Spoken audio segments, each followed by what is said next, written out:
I think we've seen quite a bit that's useful. It's not really the smoking gun we'd hoped for. I feel that Elon Musk has held back some material. You just heard from a columnist over at the New York Post. Her name is Miranda Devine, and she flat out says that the so-called Twitter files, meaning the information that Elon Musk leaked or gave to Matt Taibbi, who then put together a lengthy Twitter thread, ended up really being a big nothing burger, certainly not the smoking gun that the right wing was hoping for. However, regardless of that, I do think it's important to talk about the ramifications of relying on a private company, private corporation to make these decisions about what content is and is not allowed on their platform. Because if Twitter truly is considered or thought of as the public square, well, I think there should be a lot more transparency in regard to what is and is not censored. However, the notion that the government got involved in censoring content on Twitter, meaning the Biden administration got involved in censoring content on Twitter, is unfounded as the story stands today. Matt Taibbi says there's more to come. Who knows what he's gonna report moving forward, or more importantly, what he's gonna tweet moving forward. But for now, let's give you a summary of what's happening and what this all means. Let's start with the context and what this is really about for the right wing. It centers on the New York Post and the Hunter Biden laptop story that was published just weeks prior to the 2020 election taking place. So in October of 2020, again, before Biden was elected, just weeks before election day, the Post published a salacious story about the contents of Hunter Biden's laptop. The information came to them via Rudy Giuliani, the personal attorney to then President Donald Trump, in the form of a hard drive with information taken from the computer, said to be left at a Delaware computer store. Now, the right wing has really latched onto the Hunter Biden laptop story. They're obsessive about it. Now that the Republican Party has taken control of the House, they have made it abundantly clear that that is what they're gonna spend most of their time doing, just investigating the Hunter Biden laptop story. Meaning, if you are frustrated with how your life is today, the instability, the precariousness of your work life, the lack of wages necessary to keep up with inflation, Republicans plan to do nothing about that because they're far more obsessed with what kind of sex Hunter Biden was getting involved in and how much cocaine he did. So let me continue though. Now, at the time that that story broke, the laptop story was met with skepticism, I think for obvious reasons, right? Number one, it's Rudy Giuliani of all people who's coming to the public with this information, and Rudy Giuliani, I think needless to say, has got some issues, some credibility issues, including consistently claiming that the election was stolen from Donald Trump, consistently claiming that he has evidence to prove it, and consistently failing to provide a shred of evidence that the election was in fact stolen from Donald Trump. So credibility issues there. So you can understand the skepticism. He also refused to share the source material with news outlets. So the credibility issues, the lack of source material, it was easy to dismiss that story. But the information coming out of the laptop story has since been verified as legitimate. So what's fair is fair, and we should be clear about that. Now, outlets chose not to aggregate the Post report and followed warnings from former US intelligence officials, that's an important key word here, who signed a letter saying that the Hunter data had all the markings of a Russian disinformation campaign. Now, the reason why I say former US intelligence is important is because if it's current US intelligence that's badgering Twitter or other social media platforms to censor certain content, well, a case could be made that the government's getting involved in censoring speech, and that does run into some potential issues with the Constitution, the First Amendment. But so far, we haven't seen anything to prove that, but let's continue. So Twitter did get involved. First, the platform suspended the Twitter account of the Post. It also deleted and suspended anyone who shared the story. Twitter eventually reversed that decision and reactivated the New York Post Twitter account, along with countless others banned from sharing the Hunter Biden story. Now, Kayleigh McEnany, who at the time was the White House press secretary, was also suspended from Twitter. And so that led to a lot of backlash. And to be quite honest, the Hunter Biden laptop story that was censored by Twitter got a lot, in my opinion, a lot more attention as a result of it being censored from the platform.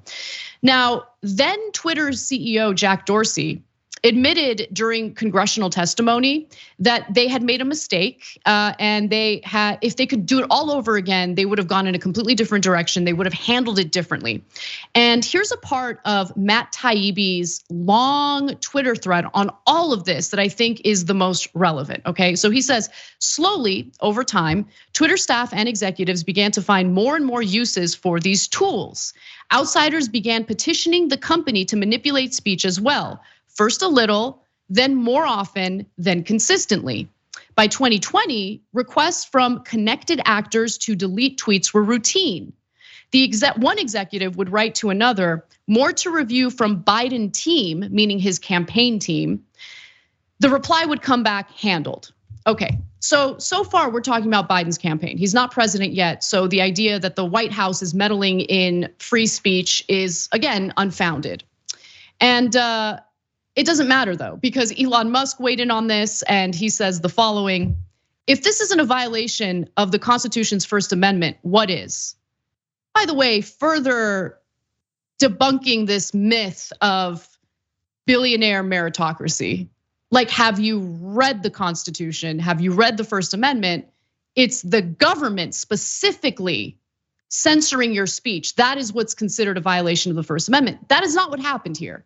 Now, the lack of transparency and the fact that you have campaigns censoring what content we're able to see is something that I'm concerned about, right? It would be much more important for us to know, how do they make these decisions? Why do they make these decisions? And these platforms are notorious for not being upfront, honest, and transparent about what's transpiring. But again, this has turned out to be more of what we've already known.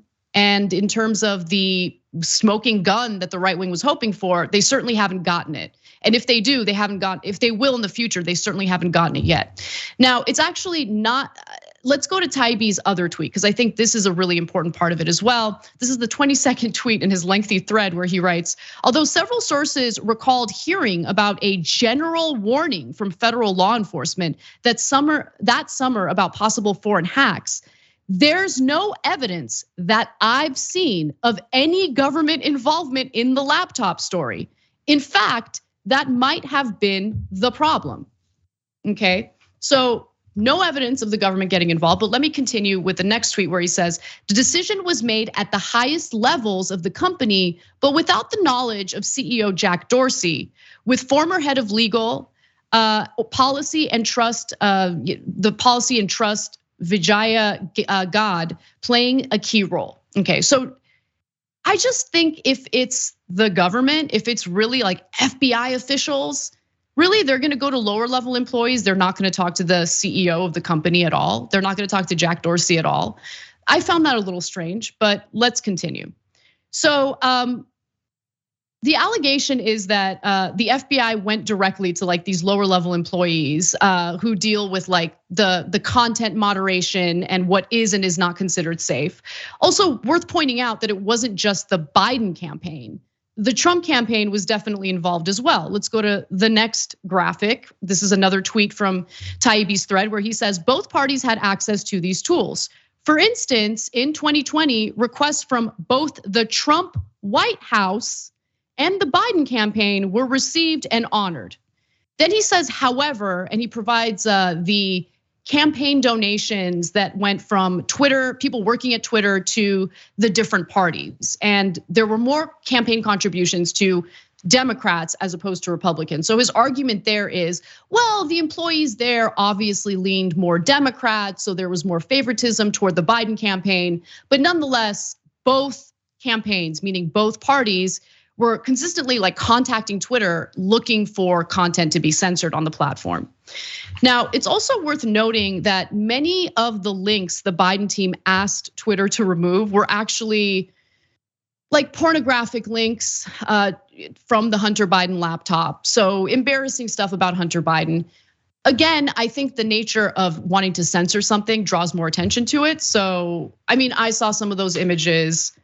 I don't really care about it. I just don't think, I mean, what power does Hunter Biden have? Hunter Biden is not like Ivanka Trump or Jared Kushner or Don Jr., family members that Donald Trump intentionally brought on to serve as advisors or part of his cabinet in the White House. That is not what's happening with Joe Biden and his son Hunter. So why do I care?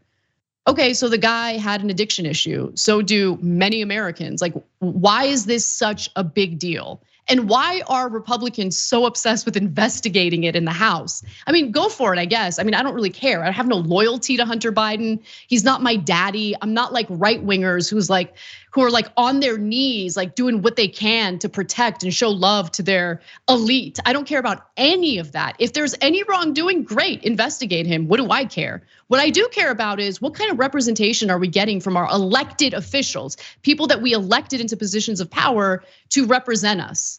That's what matters here, right? And in terms of, First Amendment violations, there's still no evidence of that whatsoever.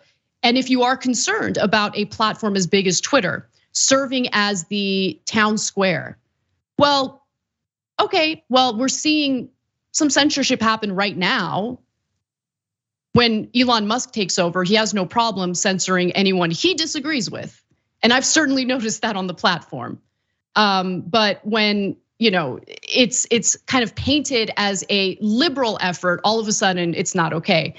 If we genuinely care about protecting speech on Twitter, which still is a private company, well, then we should be demanding equal treatment regardless of what the political ideology is. But all I'm seeing right now is right wingers giddy, just absolutely enjoying themselves, knowing that Elon Musk is completely tipping the scales, not to the center, but toward the right.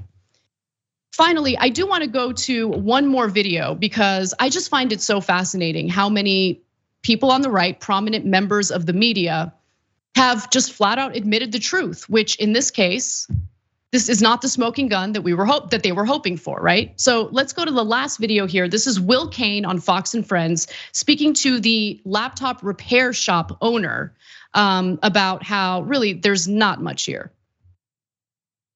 As much as we have seen from what Elon has released about the coordination between the government and Twitter, there isn't necessarily a smoking gun yet when it comes to your case, Hunter Biden. In other words, we don't have the government official saying, spike that. Do you think that probably exists? Do you expect that somewhere and is yet to be seen? We see a Twitter that's ready and willing to do what the government wants, or in this case, the DNC. There's actually the DNC at this time, so the Democratic Party, but we haven't yet seen who made the call and who put it in their mind. That's right. Twitter is not ready and willing to do everything the government wants because there's still no evidence that that's what happened. There's evidence that campaigns were contacting Twitter and asking for certain things to be censored, deleted, and that's what Matt Taibbi is referring to. But other than that, there are no First Amendment violations. And I think if you take a step back and you look at the story for what it is and the endless cries about free speech from the right wing and what it's really about, it's just about Americans not understanding what the Constitution actually protects, number one, which is really concerning and an indictment of our education system, to say the least.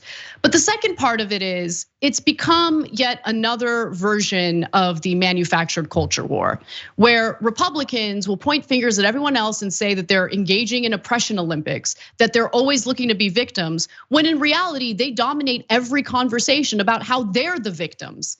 There's no evidence of victimhood here. You have two political campaigns, one Republican, one Democrat, contacting Twitter during the 2020 elections, asking them to take certain content down. And in a lot of cases, Twitter did. And if we have a problem with that, then we need to have a real conversation about who controls that platform. Should it be a billionaire who has complete control and can go ahead and censor whoever he wants? Or should it be a more democratically decided process? Should it be a platform where there's more, I don't know, government control, public control? So there's a lot more transparency, a lot more freedom in sharing information.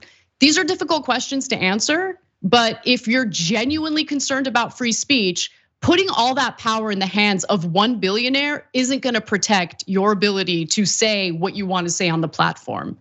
Quite the contrary, because again, the Constitution doesn't protect you from a billionaire censoring your speech on a private platform, privately owned platform. Thanks for watching the Young Turks, really appreciate it. Another way to show support is through YouTube memberships. You'll get to interact with us more. There's live chat emojis, badges. You've got emojis of me, Anna, John, JR. So those are super fun. But you also get playback of our exclusive member-only shows and specials right after they air. So all of that, all you gotta do is click that join button right underneath the video. Thank you.